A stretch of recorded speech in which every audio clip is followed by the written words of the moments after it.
Iran में सत्ता के खिलाफ जारी देशव्यापी प्रदर्शनों के कारण तनाव बढ़ गया है।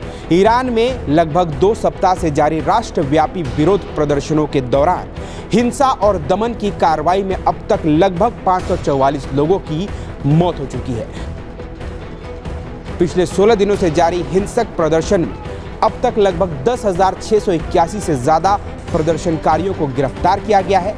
हिंसा में मरने वालों में 490 से ज्यादा प्रदर्शनकारी और 48 सुरक्षा बलों के जवान शामिल हैं। हालांकि ईरान सरकार मरने वालों के आंकड़े जारी नहीं कर रही है। इस बीच अब अमेरिकी राष्ट्रपति डोनाल्ड ट्रंप ने ईरान को एक और बड़ी चेतावनी दी है, जिसके कारण ईरान में टेंशन बहुत ज्यादा बढ़ गया है। ईरान में प्रदर्शन क्यों हो रहा है, पहले वो जान लीजिए। कुछ विश्लेषकों का मानना है कि ये प्रदर्शन मुख्य रूप से आर्थिक कारणों से हो रहे हैं। बढ़ती महंगाई, अस्थिर करेंसी और लोगों की खरीद क्षमता में गिरावट ने हालात को बिगाड़ा है। इस प्रदर्शन में अलग अलग मांगे शामिल हैं। ईरानी महिलाएं अपनी आज़ादी को लेकर भी लगातार प्रदर्शन कर रही हैं, यानी हिजाब से लेकर बोलने तक की आज़ादी। खैर, ये भी समझ लीजिए कि ईरान एक इस्लामिक देश है जहां महिलाएं आज़ादी चाहती हैं। सोचिए, ये भी एक गजब विडंबना है। जिन देशों में इस्लाम को मानने वालों को आज़ादी दी जा रही है वहाँ उन्हें आज़ादी नहीं चाहिए, और जहाँ आज़ादी नहीं है वहाँ उन्हें आज़ादी चाहिए, और इसके लिए वो आग लगाने पर आमादा हैं। अमेरिका के राष्ट्रपति डोनाल्ड ट्रंप ने ईरान को लेकर कड़ी धमकी दी है। ट्रंप ने कहा है कि हम ईरान पर हमले के लिए ऐसे टारगेट चुनेंगे जिसके बारे में वो कभी सोच नहीं पाएंगे।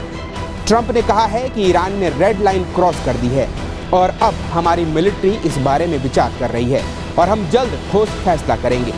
दरअसल एक रिपोर्टर ने ट्रंप से पूछा कि ईरान का कहना है कि वो सैनिक और कारोबारी ठिकानों को हमला बनाएगा अगर उस पर हमला किया गया, तो इसके जवाब में ट्रंप ने कहा कि हम ऐसे टारगेट चुनेंगे जिस पर वो यकीन नहीं कर पाएंगे। अगर उन्होंने हमला किया तो हम ऐसा हमला करेंगे कि पहले कभी नहीं हुआ होगा। मेरे पास बहुत मजबूत विकल्प है, उन्हें बहुत ताकतवर फोर्स से जूझना पड़ेगा। ईरान में इंटरनेट और फोन सेवाओं के बंद होने से शहर दर शहर हिंसक प्रदर्शन हो रहे हैं। प्रदर्शनकारी भीड़ सरकारी इमारतों में आग लगा रही है, गाड़ियों को फूंका जा रहा है, दुकानों बाजारों में तोड़फोड़ हो रही है।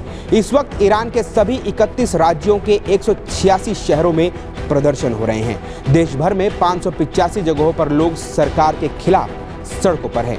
इस बीच अमेरिका के राष्ट्रपति डोनाल्ड ट्रंप ने कहा कि अमेरिका ईरान को supreme leader Ayatollah Ali Khamenei के नेतृत्व वाली सरकार से आज़ादी दिलाने में मदद करने के लिए तैयार है।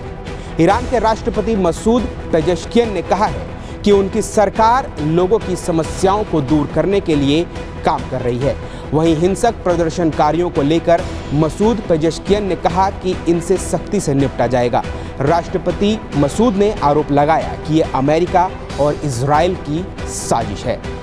फिलहाल इस खबर में इतना ही। आप ये खबर रिपब्लिक भारत के डिजिटल प्लेटफॉर्म पर देख रहे थे। मेरा नाम है अमृत यदुवंशी। अगर आपको ये खबर पसंद आई हो तो इस खबर को लाइक कीजिए, इस खबर पर अपनी राय कमेंट कीजिए और इसके साथ ही चैनल को सब्सक्राइब करना बिल्कुल ना भूलें।